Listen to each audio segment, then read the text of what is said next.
Hi there, welcome to Coffee Break Plans. Today I'm going to do a deep dive into my reading journal. I did touch on this briefly in my mid-year reset, but there wasn't much time to say much about anything about any of my notebooks. And I'm about to do June's reading wrap-up, so here we go. So this is an Archer and Olive 8x8 inch dot grid notebook. I can't remember exactly what design it is, but I know that you can't get them at the moment. I bought it about 3 years ago.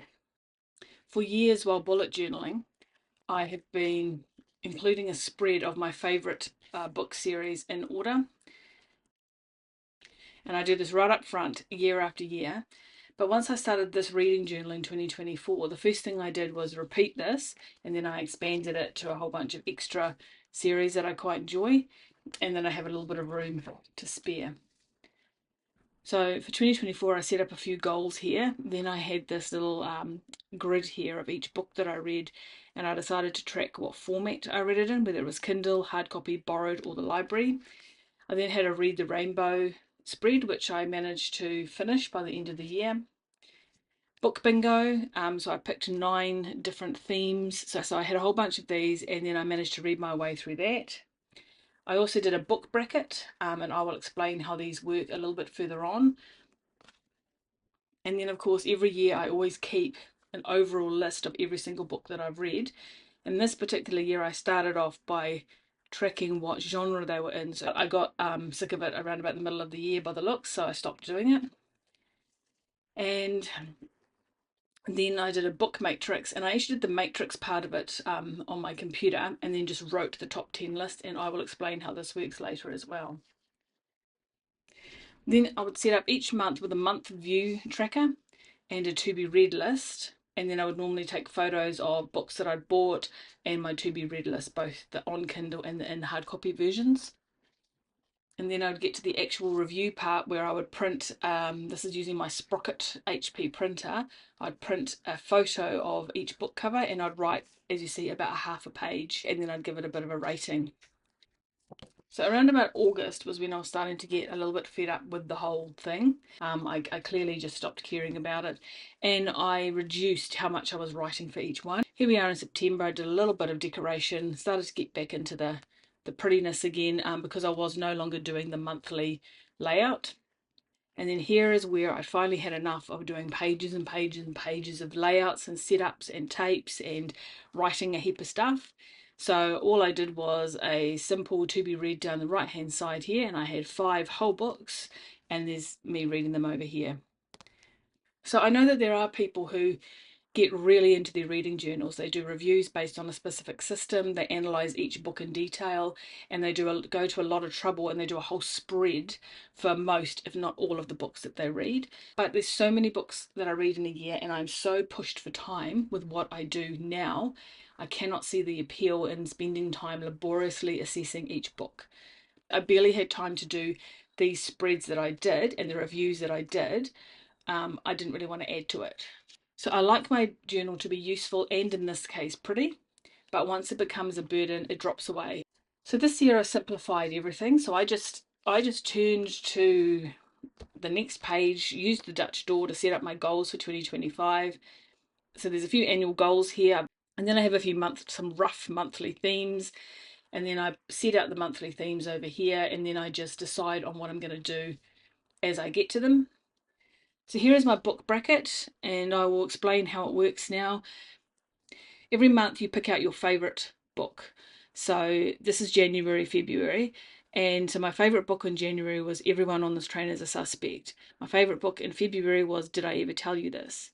So then when you get to the end of those 2 months, you pick out which was your favourite book out of those two, and then that one moves on to the next stage of the bracket, and so on for the first 6 months of the year. So March, April, my favourite book was Survivors, and then whatever my favourite book is this month will go here. Then I will pick out between the two of those, and then I'll put the next one there.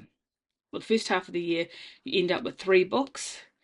Then you pick which one of those 3 books is your favourite out of the 3, and then that moves on to this next stage here. You do the same thing for the second half of the year. You can see I've penciled in some boxes here. So I'll end up with 3 books here, and then I will pick one of those, and that moves on to here. And then right at the end of the year, I pick which out of these two finalists makes it to the last book bracket. So this matrix means that I can pick about 10 to 20 books, depending on how many I have.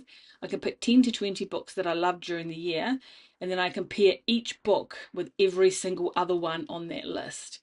I can explain that in more detail when I get to it at the end of the year. It's reasonably complicated to explain, but it's not filled out until then anyway.